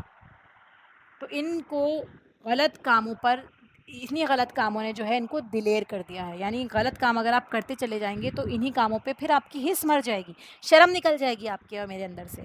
اس لیے فرمایا کہ وہ اندھے ہو گئے، حق کو دیکھنے سے اندھے ہو گئے. یہ بدبختی کی انتہا ہوتی ہے کہ انسان کو اپنی غلطی بھی نظر نہ آئے. کیونکہ ابھی کچھ ایسا ہے، آپ نے کچھ غلط کام کیا ہو، ہم نے کچھ غلط کام کیا ہو، ہمارا دل میں ایک بے چینی محسوس ہونے لگتی ہے، کچھ نہ ہو تو ہم پریشان ہی ہونے لگتے ہیں. پھر ہم غور و فکر کرنے لگتے ہیں، پھر ہم اللہ تعالیٰ ہمارے دل میں ڈال دیتا ہے کہ تم نے فلاں کو ایسی ایسی بات کہی تھی، اس سے معافی مانگ لو، کل تمہاری پکڑ ہو سکتی ہے. اگر انسان کے اندر سے یہ چیز ہی نکل جائے، وہ سوچے کہ نہیں میں نے ٹھیک کہا تھا، اس نے مجھے ایسے کہا تھا تو میں بھی اس طرح سے جواب دینا چاہتی ہوں. آپ کو غلطی ہی نظر نہیں آ رہی، اپنے عیب ہی نظر نہیں آ رہے، تو پھر کیا ہوگا؟ آپ اندھے ہو گئے ہیں. یہ اللہ کا انعام ہے، اللہ کی توفیق ہے. اگر ہم حق دیکھ سکتے ہیں تو، اپنی غلطی کو پہچان لیتے ہیں تو. اسی طرح بہرے ہو گئے ہیں کہ اگر اب سننے کے لیے بھی تیار نہیں ہے، کوئی ہماری غلطی بتا رہا ہے، ہمیں نظر نہیں آ رہی، ٹھیک ہے کوئی بتا رہا ہے آ کے، تو ہم اپنے کان بند کر رہے ہیں کہ ہمیں نہیں سننا. تو اصل میں کیا ہے؟ اللہ کی لعنت ہے ان لوگوں پر جو اللہ کی رحمت سے دور ہو گئے، کہ انہیں کچھ بھی نظر نہیں آ رہا اور نہ کچھ سن رہے ہیں، اپنے آپ بھی نظر نہیں آ رہے. پھر فرمایا یہاں پہ کہ اللہ تعالیٰ ان پر مہربان ہوا. اس کے بعد فعموا وصموا ثم تاب اللہ علیہم، پھر مہربان ہوا اللہ تعالیٰ ان پر. کیونکہ کیا کیا تھا ان لوگوں نے؟ پھر اپنی غلطی کو سمجھ لیا تھا، ایکسیپٹ کر لیا تھا، اللہ تعالیٰ نے توفیق دے دی تھی، اللہ تعالیٰ مہربان ہوا ان کے اوپر. پھر فرمایا کہ پھر اندھے ہو گئے ہیں اور بہرے ہو گئے ہیں اور بگڑ گئے. ایک ہی وقت میں دیکھیے اندھے بھی ہو گئے، بہرے بھی ہو گئے. کہ آپ سمجھ لیں کسی ایسے انسان کو امیجن کرے کہ جو اندھا ہے، کم سے کم اس کے باقی سینسز اسٹرانگ رہتے ہیں، ٹھیک ہے. اگر وہ بہرا بھی ہے تو دوسری چیزیں اس کی اسٹرانگ ہو جاتی ہیں. لیکن اگر کوئی اندھا بھی ہے، بہرا بھی ہے، عقل بھی نہیں استعمال کر رہا، تو کتنی بری اس کی اسٹیج ہے یہاں پہ جس کو بتایا گیا ہے. بہت سے ان میں سے پھر اندھے بہرے ہو گئے. فرمایا اللہ دیکھ رہا ہے جو کچھ وہ کرتے ہیں، اللہ تعالیٰ کی نظر میں ہے ان کے یہ اعمال، جس کی وجہ سے ان کو اندھا بہرا کہا جا رہا ہے کہ ان کے یہ کام ہیں. تو دیکھیے یہاں پہ بتایا جا رہا ہے کہ سرکشی کی حد سے جب یہ لوگ آگے بڑھ گئے اپنی حد سے زیادہ، تو اللہ تعالیٰ نے یہود کی طرف بخت نصر کو بھیجا، جس نے ان کے اوپر حملہ کیا تھا. یہ ہم ہسٹری میں بھی پڑھ چکے ہیں اور یہ بار بار ریپیٹ ہوگا تاکہ ہمیں یاد ہو جائے اچھے سے. 4-5 بار پڑھنے کے بعد میں ریمائنڈ میں کچھ آیا، آپ سوچئے. یعنی اتنی بار آپ اس کو دہرایا جا رہا ہے کہ اللہ تعالیٰ نے اتنے انعامات دیے، پھر یہ اندھے ہو گئے، اللہ تعالیٰ کے چنے ہوئے تھے، پھر ان کے ساتھ میں ایسا ہوا. تو اسی لیے ہمیں پتہ ہونی چاہیے کہ پہلی بار ان پہ حملہ ہوا بخت نصر کی طرف سے، ٹھیک ہے. یروشلم کو تباہ کر دیا گیا اس نے، جو ان کا مقدس شہر تھا. پھر ان کو گرفتار کر لیا اور عراق لے گیا ان لوگوں کو، سارے جتنے بھی یہودی قوم تھے. پھر بخت نصر کی شکل میں یہ اللہ تعالیٰ کا ایک ایسا کوڑا تھا ان کے اوپر کہ انہیں اپنی غلطی کا احساس کرایا جائے. جب احساس ہوا عذاب آنے کے بعد، ٹھیک ہے، تب بھی وقت ہے، دیکھیے زندگی ہے تو وقت ہے، چلے عذاب آ گیا ٹھیک ہے، لیکن اس کا مطلب یہ نہیں ہے کہ توبہ کا دروازہ بند ہو گیا. توبہ کا دروازہ تبھی بند ہوگا جب ہماری سانس اکھڑ جائے گی، یا پھر جب سورج جو ہے وہ دوسری ڈائریکشن سے نکلے گا. اسی لیے فرمایا کہ جب ان کے دل نرم ہوئے، انہوں نے توبہ کری، اپنی غلطی کو پہچانا، تو اللہ تعالیٰ مہربان ہوا ان کے اوپر کہ اللہ تعالیٰ نے ایک بادشاہ بھیجا سائرس نام کا، جس نے اس جگہ پہ حملہ کیا اور ان لوگوں کو اس کے قبضے سے چھڑایا، ان کو آزاد کیا. تو یہ لوگ آزاد ہو گئے. پھر پوری طرح سے دوبارہ سے ان کو بسایا گیا، انہوں نے اپنی جتنی بھی ریلیجیس پلیسز ان کو سیٹ اپ کیا، پھر عبادت کرنی شروع کری اللہ تعالیٰ کی. کچھ وقفہ گزرتا ہے، پھر وہی ہم کام کرنے لگ جاتے ہیں. کیونکہ ہم لوگ جو ہیں، ہم سبھی انسان جو ہے ڈھیٹ قوم ہے، جلد باز ہے. ناشکرا ہے، جھگڑالو ہے، یہ ساری صفات قرآن کریم میں مینشن ہے. ٹھیک ہے. تو کیا فرمایا کہ اس کے بعد پھر ٹیٹس کا حملہ ہوا ان لوگوں کے اوپر. انہوں نے یحییٰ علیہ السلام کو قتل کر دیا تھا. عیسیٰ علیہ السلام کے بارے میں بھی سازش کرتے تھے. ٹھیک ہے. عیسیٰ علیہ السلام کو جو اللہ تعالیٰ نے بچا لیا، اگر سے اللہ کا یہ ارادہ نہ ہوتا تو عیسیٰ علیہ السلام کو بھی انہوں نے قتل کر دیا تھا، جس طرح انہوں نے انبیاء کو قتل کیا ہے. اسی لیے عیسیٰ علیہ السلام کے جانے کے بعد پھر ٹیٹس کا حملہ ان کے اوپر ہوتا ہے، انہی حرکتوں کی وجہ سے. تو یہاں ہمیں سمجھنا چاہیے کہ ہم پر آئی ہوئی مصیبتیں یہ غیروں کی سازش نہیں ہے. ہمارے اوپر جو یہ عالم آ رہا ہے اس وقت میں، جو مصیبتیں ٹوٹی پڑی ہوئی ہیں، یہ اس وجہ سے نہیں ہے کہ دوسرے لوگ ہمارے اوپر مسلط ہو گئے ہیں. ایکچول وجہ یہ ہے کہ اللہ تعالیٰ اس قوم کی حالت کو نہیں بدلتا کہ جب تک وہ اپنا حال نہیں بدلتا. دشمنوں کو موقع کیوں مل رہا ہے؟ اگر اللہ تعالیٰ چاہے تو روک سکتا ہے، اللہ تعالیٰ چاہے تو سب کو پکڑ سکتا ہے. آپ صلی اللہ علیہ وسلم کے ہوتے ہوئے بھی جنگیں کیوں ہوئیں؟ ٹھیک ہے. سب کو موقع دیا جا رہا ہے اپنے ایمان کو پروف کرنے کا. اللہ تعالیٰ نے ہمیں دنیا میں امتحان کے لیے بھیجا ہے. ٹھیک ہے. یہ اللہ تعالیٰ عذاب کی فارم تھی ایک طرح سے، تاکہ ریمائنڈ کر سکے، توبہ کر سکے، اللہ تعالیٰ کی طرف ریپینٹ کر سکے. یہ ایک طرح سے عذاب اس وجہ سے آیا تھا. اور ایسے ہی ہم پر یہ ابھی انشاءاللہ اللہ کی ذات سے امید ہے کہ نیست و نابود نہیں ہوگی یہ امت. یہ ایک موقع دیا جا رہا ہے. اتنی زیادہ جو شدت ہو گئی ہے تاکہ ہم اٹھیں، ہم اویئر ہو جائیں. پھر چینج آنا ہے، ریولیوشن آنا ہے، اس کے بعد قیامت کی نشانیاں سٹارٹ ہوں گی.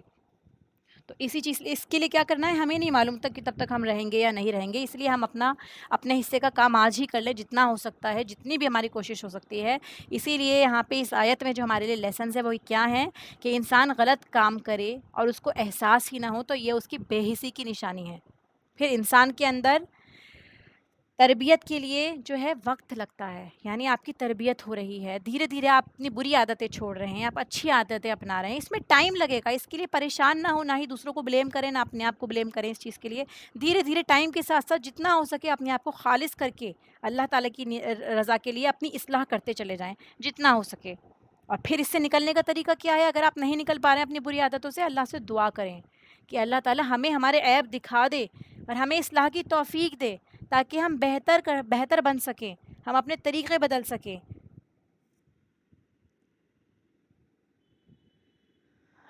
لقد کفر الذین قالوا ان اللہ هو المسیح ابن مریم. پھر فرمایا البتہ تحقیق، یعنی لازمی بات ہے، پکی بات ہے. جیسے میں نے بتایا نا، لقد جو ہے یہ تحقیق کے لیے، کسی بات کے لیے جو ہو چکی ہوتی ہے اس کے لیے آتا ہے. کہ کفر کیا ان لوگوں نے جنہوں نے کہا کہ اللہ تعالیٰ ہی مسیح ابن مریم ہے. ان کے کافر ہونے میں کوئی شک نہیں کہ جو کہتے ہیں کہ عیسیٰ تو الہ ہیں نا، عیسیٰ کو ہی انہوں نے الہ بنا دیا کہ عیسیٰ علیہ السلام الہ ہیں. اور کسی مخلوق کا بیٹا اسی کے جن سے ہوتا ہے، ہم جانتے ہیں. ٹھیک ہے. تو عیسیٰ علیہ السلام کو یہ الہ کہہ رہے ہیں یا اللہ کا بیٹا بھی اگر کہہ رہے ہیں تو بھی یہ ہے کہ وہ ان کو ایک نورانی یا خالق کی صفت میں ڈالنا چاہتے ہیں. ٹھیک ہے. اگر بیٹا ایسا ہے تو پھر جس نے اس بیٹے کو پیدا کیا ہے یعنی مریم علیہ السلام، وہ انسان کیسے ہو سکتی ہیں؟ اس طرح سے یہ ٹرینیٹی کا کانسیپٹ وجود میں آ گیا. ٹھیک ہے. کہا مسیح نے اے بنی اسرائیل اللہ کی عبادت کرو. یعنی انہوں نے تو آ کر اللہ کی عبادت کا ہی حکم دیا تھا. یہی کہا تھا کہ اللہ کی عبادت کرنی ہے.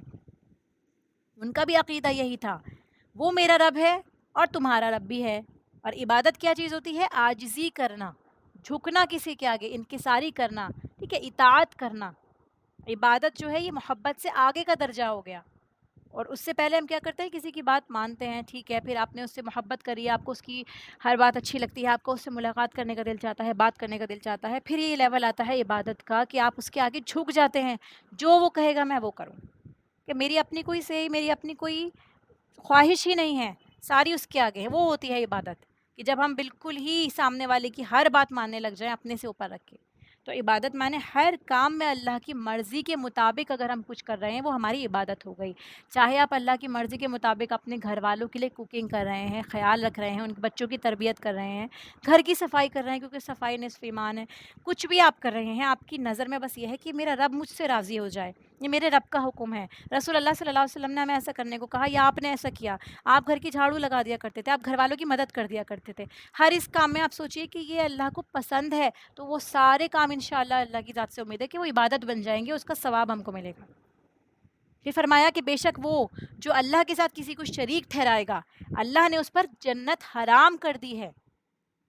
ٹھیک ہے، اسی لیے ہم کسی کے لیے بھی یہ عقیدہ نہ کریں کہ وہ ہمیں بچا لے گا کسی بھی طریقے کا، یا اپنا کوئی نیک عمل دکھاوے کے لیے کرنا، لوگوں کے سامنے اس کو شو کرنا تاکہ لوگ ہماری تعریف کریں، لوگ ہمیں بڑا سمجھنے لگے کہ ہم اتنا کر رہے ہیں، ہم عربک بھی سیکھ رہے ہیں، ہم قرآن میں نماز میں اتنے لمبا لمبا قرآن کی تلاوت کر رہے ہیں، یا ہم نے اتنے حج، کوئی بھی ہماری عبادت ایسی ہے جو ہم لوگوں کے سامنے اس کو ظاہر کرنے کے لیے کر رہے ہیں، یا کسی سے خوف اتنا رکھنا کہ اس نے ایسا کر دیا تو کیا ہوگا، وہ ہم کو بچا لے گا، ٹھیک ہے، ڈاکٹرز بچا لیں گے، یہ سب ہم بار بار ریپیٹ کر رہے ہیں اسی وجہ سے تاکہ ہمارے ذہن میں بیٹھ جائے، ورنہ ہم میں سے کس کو نہیں پتہ کہ دوسری طرح کا شرک کیا ہوتا ہے، شرک اصغر کیا ہوتا ہے، ہم سب جانتے ہیں۔ اللہ تعالیٰ فرماتا ہے کہ جنت حرام ہے ایسے لوگوں پر کہ جو شریک ٹھہرائیں اللہ تعالیٰ کا۔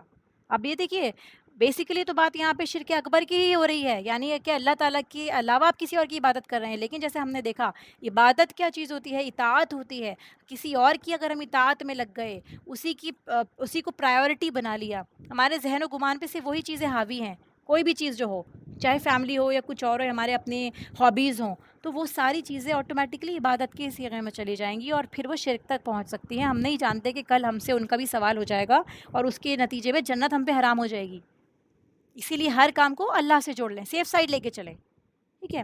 تو ٹھکانہ اس کا آگ ہے بتا دیا، تیسری کوئی جگہ نہیں ہے، تو جنت ہے یا جہنم ہے۔ اور اعراف جو ہے، جو بیچ میں جو پل ہوگا جس پہ لوگ کھڑے ہوں گے جن کے نام اعمال برابر ہوں گے، جیسے ہم نے پڑھا تھا، تو اس میں بھی آتا ہے کہ وہ بھی ایک وقتی مقام ہے، ٹھیک ہے، جب جن لوگوں کے نام اعمال برابر ہوں گے ان کو اس وقتی مقام پہ کھڑا کیا جائے گا، time for the time being, پھر اس کے بعد ان کا فیصلہ کیا جائے گا کہ وہ جنت میں جائیں گے یا جہنم میں جائیں گے۔ اللہ تعالیٰ فرماتا ہے وہ ظالموں کے لیے کوئی مددگار نہیں ہوگا، ان ظالموں کے لیے، ٹھیک ہے۔ تو اسی لیے ہمیں کیا کرنا ہے، ہمیں اپنے کفر اور شرک جو چھپے ہوئے ہیں ہمارے اندر، جتنی بھی چیزیں ہمارے دلوں میں چھپی ہوئی ہیں ان کو نکالنا ہے، ان کو ایک ایک کر کے اندر سے نکالنا ہے، اور ہر چیز کو اللہ تعالیٰ سے ہمیں جوڑنے کی کوشش کرنی ہے۔ لقد کفر الذین قالوا، دیکھیے پھر سے آ رہا ہے، بار بار آ رہا ہے، کفر و شرک کے بارے میں آ رہا ہے، اس کا مطلب یہ ہے کہ ہمیں اللہ سے جڑنے کی کتنی ضرورت ہے، ہم نہیں جانتے کہ کہاں سے کفر و شرک ہمارے اندر داخل ہو جائے، جیسے یہ لوگ بھی تھے، محبت میں اپنے نبی کی اتنی محبت ہو گئی کہ کہاں سے کہاں نکل گئے، اسی لیے تو کہا جاتا ہے کہ جو بتا دیا سنت ادھر سے ادھر نہ کریے، بدعت میں نکل جائیں گے، جو کہہ دیا رسول اللہ صلی اللہ علیہ وسلم نے یہ تک فرما دیا کہ اللہ اور رسول کو دونوں کا نام بھی ساتھ نہ لیجیے، اللہ اور اس کے رسول بولیے کہ یہ شرک میں نہ چلا جائے، ٹھیک ہے۔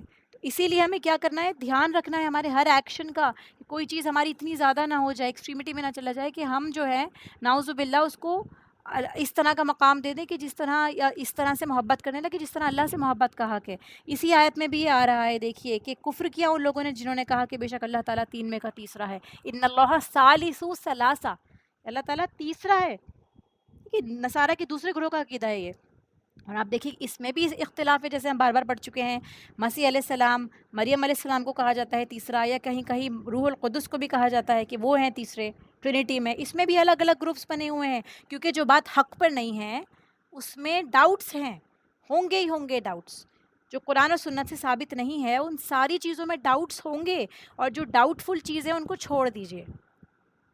نہیں کوئی الہ مگر ایک اللہ ہی، ما من الہ الا الہ واحد، وہ صرف ایک الہ ہے، وَإِن لَمْ يَنْتَهُوا عَمَّا يَقُولُونَ، اگر وہ باز نہ آئے اس چیز سے، اس ٹرینٹی کے کانسیپٹ سے، تو کیا فرمایا، لَمَسَّنَّ الَّذِينَ كَفَرُوا مِنْهُمْ عَذَابٌ أَلِيمٌ، البتہ ضرور چھو لے گی ان کافروں کو دردناک عذاب قیامت کے دن۔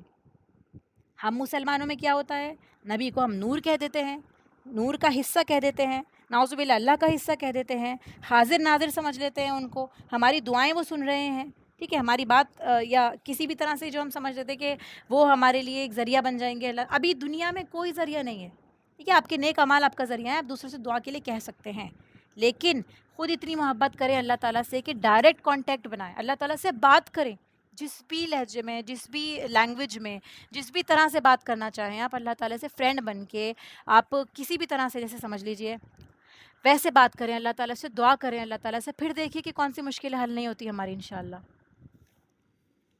فَلَا يَتُوبُونَ إِلَى اللَّهِ، اب سوچئے اس آیت کو کہ جو ہماری زندگی گزر چکی ہے یا گزر رہی ہے، یا ہم نے آگے کے بارے میں سوچی ہے، تو ہم کیا کریں گے، توبہ کریں گے انشاءاللہ۔ اگر وہ توبہ نہیں کرتے نہیں پلٹتے اللہ کی طرف، معافی نہیں مانگتے، تو کیا ہوگا؟ اور وَيَسْتَغْفِرُونَ، وہ بخشش بھی نہیں مانگیں گے تو کیا کریں گے اس کے علاوہ؟ دو طریقے بتا دیے کہ کیوں نہیں کرتے آپ، کیوں نہیں آتے توبہ کی طرف اللہ تعالیٰ کے اور بخشش مانگنے کے لیے. اور اللہ تعالیٰ تو غفور اور رحیم ہے، وہ تو بخشنے والا ہے، تو چاہتا ہی ہے کہ ہمارے گناہوں کو بخشے. اب یہاں پہ جو یہ لفظ آیا ہے وَيَسْتَغْفِرُونَهُ، تو استغفار جو ہے زبان سے کہنا بھی استغفار ہے، ٹھیک ہے. اور جیسے ہم جانتے ہیں نا استغفار جو ہے وہ غفرہ سے بنا ہے، غفرہ. تو مغفر کیا چیز ہوتی ہے؟ گناہ کو ڈھانپنا. تو استغفار جو بخشش طلب کر رہے ہیں، اور غفرہ ڈھانکنے کے لیے ہوتا ہے. غفرہ دیکھیے بنیادی میننگ غفرہ کا ہوتا ہے ڈھانکنا، کسی چیز کو کور کر دینا، ہائڈ کر دینا، ٹھیک ہے، ڈھانپنے کے لیے.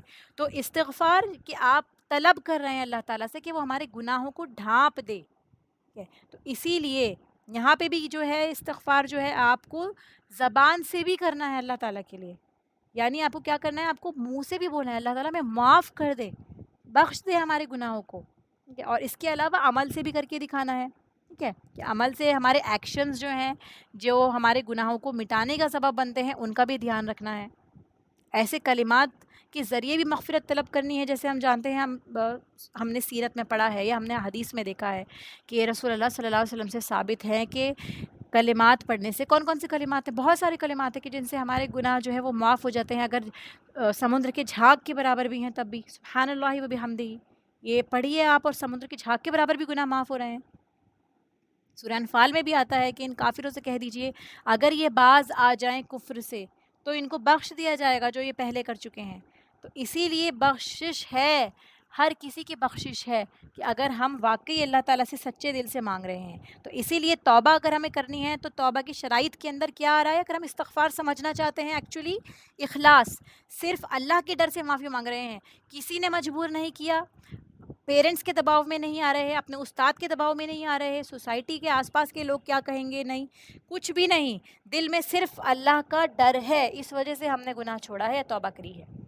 پھر ندامت ہونا، ندامت یعنی آپ کو شرمندگی بھی ہے، یا میں نے کیا کر دیا، میں نے اپنی زندگی کہاں ختم کر دی، وہ غلط کام میں نے کیوں کیا، کیوں میں نے قرآن کو ٹائم نہیں دیا، ٹھیک ہے، کیوں میں نے ایسی زندگی گزاری جس میں اتنی نافرمانیاں ہیں. یہ ندامت بھی ضروری ہے، کیونکہ ندامت نہیں ہوگی تو توبہ جو ہے وہ مخلص نہیں ہو سکتی.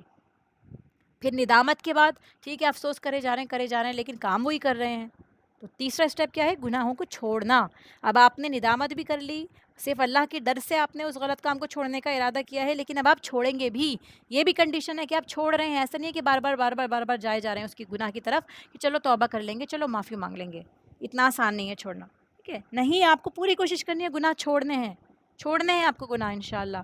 پھر اس کے بعد اگر دوبارہ سے غلطی ہو جاتی ہے بائی مسٹیک تو سچی توبہ پھر سے کریں اور پکا ارادہ کریں کہ ہم آئندہ نہیں کریں گے. اور اگر کسی سے آپ نے کسی کا حق تلفی کری ہے، کسی کا حق مارا ہے، تو اس کو واپس دیجیے. اگر حق واپس نہیں دیتے ہیں تو کتنی بھی آپ توبہ کر لیں وہ قبول نہیں ہوگی، کیونکہ وہ جب تک وہ بندہ اپنے حق معاف نہیں کرے گا تب تک قیامت کے دن بھی ہمارا معاملہ پورا نہیں ہونے والا، ٹھیک ہے. اور یہ بھی ہے ایک ٹائم لمٹ ہے اس کی بھی، کہ جیسے میں نے ابھی بتایا کہ توبہ یہ نہیں ہے کہ آپ جب بھی آپ کا دل چاہے گا آپ توبہ کر لیں گے بیٹھ کے اور آخری وقت میں بھی کر لیں گے، ٹھیک ہے. یعنی جب بھی دل چاہے گا کا مطلب کیا ہے؟ کہ سانس اکھڑ رہی ہے، موت کے بستر پر لیٹے ہوئے ہیں، پھر سوچ رہے ہیں کہ میں نے اپنی زندگی ایسی کیوں گزاری، کاش میں نے ایسا کیا ہوتا، یا اللہ میری توبہ ہے. سانس اکھڑتے وقت کی توبہ جو ہے پھر وہ توبہ اصلی توبہ نہیں ہوتی ہے، وہ قبول ہوگی یا نہیں واللہ عالم. پر یہ بتایا جاتا ہے کیونکہ ہم جانتے ہیں کہ قرآن میں بھی اس کی دلیل ہے کہ فرعون جب ڈوب رہا تھا ابھی وہ مرا نہیں ہے، وہ اس حالت میں ہے کہ اس کو معلوم ہے کہ جو ہے میں غرق ہو جاؤں گا، تب وہ توبہ کرتا ہے یا یہ کہتا ہے کہ میں موسیٰ کے رب پہ ایمان لایا، لیکن وہ قبول نہیں ہوگی کیونکہ آخری لمحات میں جب آپ کو پتہ ہے موت سامنے ہے، اس کے ڈر سے اس بچنے کے لیے آپ کر رہے ہیں، وہ توبہ جو ہے وہ سچی توبہ نہیں ہوتی. پھر اسی لیے توبہ وقت گزرنے سے پہلے، یعنی ہماری موت یا پھر سورج جب مغرب سے نکلے گا اس سے پہلے ہمیں توبہ کرنی ہے. آخری آیت ہے مل مسیح ابن مریم الا رسول، نہیں ہے مسیح ابن مریم مگر ایک رسول. لوگ الہ مانتے ہیں یا اللہ کا بیٹا مانتے ہیں، اس کی تردید کی جا رہی ہے کہ ایسا نہیں ہے، گزر چکے اس سے پہلے بھی کئی رسول، قد خلت من قبلہ الرسل و امہ صدیقہ، ٹھیک ہے، وہ بھی ایک رسول تھے. ان کا مقام یہ ہے کہ ان کی ماں ایک سچی عورت تھی، صدیقہ، صاد دال قاف، صدق، جو اپنی بات سے اور اپنے عمل سے سچا ہو. اور دوسرا سچائی کی تصدیق کرنے والا بھی ہو، یعنی آپ خود بھی سچے ہیں اور سچی بات کو مانتے بھی ہیں، اس کی تصدیق بھی کرتے ہیں سچی بات کی، ٹھیک ہے. اور حضرت مریم علیہ السلام تو اپنی سچائی کے لیے معروف تھیں، آپ تاریخی واقعات میں پڑھیں گے تو. پھر ایسے ہی آپ دیکھیے حضرت ابوبکر صدیق رضی اللہ تعالیٰ عنہ کو بھی لقب ملا تھا صدیق اکبر کا، عائشہ رضی اللہ تعالیٰ عنہ کو بھی صدیقہ کہا جاتا تھا. تو کسی بھی انسان کے لیے ایمان کے بعد اخلاق میں سب سے بنیادی اور اہم صفت کیا ہے؟ سچائی کی، کہ وہ سچا ہے، اسے جھوٹ سے نفرت ہے. سورہ تحریم میں بھی آتا ہے آیت نمبر 12، انہوں نے اپنے رب کے کلمات اور اس کی کتابوں کی تصدیق کی تھی. یعنی حضرت مریم علیہ السلام کے بارے میں بتایا جاتا ہے کہ انہوں نے اپنے رب کی کلمات کی اور اس کی کتابوں کی تصدیق کی تھی. ان کو سچا ماننا کہ وہ اللہ کی طرف سے ہیں، یہ اس کی تصدیق ہے. پھر اس پہ عمل کرنا، ٹھیک ہے. پھر اس کے آگے آتا ہے اسی آیت میں ہی کہ وہ دونوں کھانا کھاتے تھے، اور یہ انسان کی کمزوری کی علامت ہے. انسان کی سب سے بڑی فکر کیا ہے؟ میں کھاؤں گا کیا، زندہ کیسے رہوں گا. تو سب سے بڑا مال کا جو حصہ ہمارا خرچ ہوتا ہے وہ کھانے میں خرچ ہوتا ہے. کھانا ہی زندگی کی بقا کے لیے ضروری ہے. تو وہ الہ کیسے ہو سکتے ہیں کہ جب کہ ان کو زندہ رہنے کے لیے کھانے کی ضرورت تھی؟ الہ کو تو ضرورت نہیں ہوتی. تو اسی لیے تمہارا یہ قول باطل ہے، کیونکہ یہ کمزوری ہے. کھانا جو ہے یہ بھی کمزوری میں آتا ہے کہ اگر آپ کو بھوک لگتی ہے تو اس کا مطلب یہ ہے کہ جیسے ہم بھی دیکھیں گے نا، ہمیں بہت زیادہ جب بھوک لگنے لگ جائے گی، بہت ہی زیادہ، تو ہم چڑچڑے ہو جاتے ہیں، ہمیں غصہ آنے لگ جاتا ہے، ہم ہینگری ہو جاتے ہیں، ٹھیک ہے. اس کے بعد دیکھیے کھانے کے بعد کیا ہوتا ہے؟ ہم کو فریش ہونے کی بھی ضرورت پڑتی ہے. اللہ تعالیٰ اس سے بھی پاک ہے کہ اللہ تعالیٰ کے پاس کوئی علائش نہیں ہے کسی طرح کی، ٹھیک ہے. پھر یہ کیا ہے؟ اس کے بعد دیکھیے اللہ تعالیٰ فرماتا ہے دیکھو کس طرح ہم کھول کھول کر بیان کرتے ہیں ان کے لیے آیات، کسی قسم کا کوئی شبہ نہیں رہنا چاہیے. اللہ تعالیٰ نے اچھے سے کلیئر کر دی ہے، ٹھیک ہے، کہ کیسے ہم کھول کے واضح بیان کر رہے ہیں اپنی آیات کو، اپنے احکامات کو، نشانیوں کو، کونی اور شرعی دونوں طریقے سے. یعنی کتاب میں بھی آئی ہیں اور کائنات میں بھی ہیں. قرآن کے اندر بھی مینشن ہے، عقل اور فطرت، کائنات کی دلیلیں، پاسٹ اور فیوچر، سب چیزیں مینشن ہیں. پھر دیکھو کہاں سے یہ پھیر لیے جاتے ہیں، گویا پھیرنے والا کوئی اور ہے، یعنی آپ خود نہیں پھیر رہے ہیں. کہاں سے یہ پھیر لے جاتے ہیں؟ یعنی شیطان انسان کو حق سے پھیر دیتا ہے. انسان کو اس کے دشمن کون ہے؟ سب سے پہلے اس کا اپنا نفس، شیطان، اور پھر یہ دنیا. اسی لیے کیا ہے، انسان کے اوپر ان تینوں کا سب سے زیادہ زور چلتا ہے. اپنے دشمنوں کو پہچانے اور پھر کوشش کرے اللہ تعالیٰ سے تعلق جوڑنے کی، کہ اللہ تعالیٰ ہمیں ان دشمنوں سے بچا، جو لوگ علم آنے کے بعد پھر بات نہ مانیں، پھر سچائی کی تلاش میں سچے نہیں ہو سکتے، کیونکہ وہ کہہ کچھ رہے ہیں اور کر کچھ رہے ہیں، ٹھیک ہے. اسی لیے انہیں اللہ کا نہیں شیطان کا راستہ مل جاتا ہے. اللہ کی آیت نہیں، وہ شیطان کے وسوسے زیادہ ان کو اپیل کرتے ہیں، کیونکہ علم آ گیا تھا پھر بھی نہیں بات مانی انہوں نے. وہ سارے رسول ان کے بارے میں بھی بتایا جاتا ہے. دیکھیے جتنے بھی رسول گزرے ہیں کہ وہ بھی کھانا کھایا کرتے تھے، جیسے یہاں عیسیٰ علیہ السلام کے بارے میں آیا ہے، ان کی ماں کے بارے میں آیا ہے. تو جتنے رسول گزرے ہیں، انبیاء، سورہ انبیاء کی آیت نمبر 8 میں آتا ہے کہ ہم نے انہیں ایسا جسم نہیں دیا تھا کہ وہ انہیں کھانے کی ضرورت نہ ہو.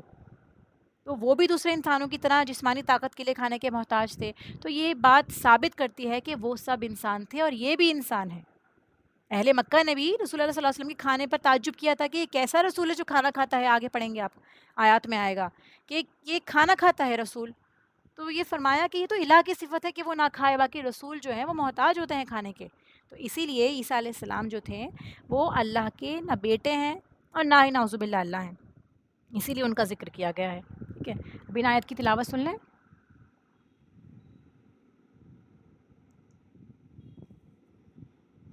يا أيها الرسول بلغ ما أنزل إليك من ربك وإن لم تفعل فما بلغت رسالته والله يعصمك من الناس إن الله لا يهدي القوم الكافرين. قل يا أهل الكتاب لستم على شيء حتى تقيموا التوراة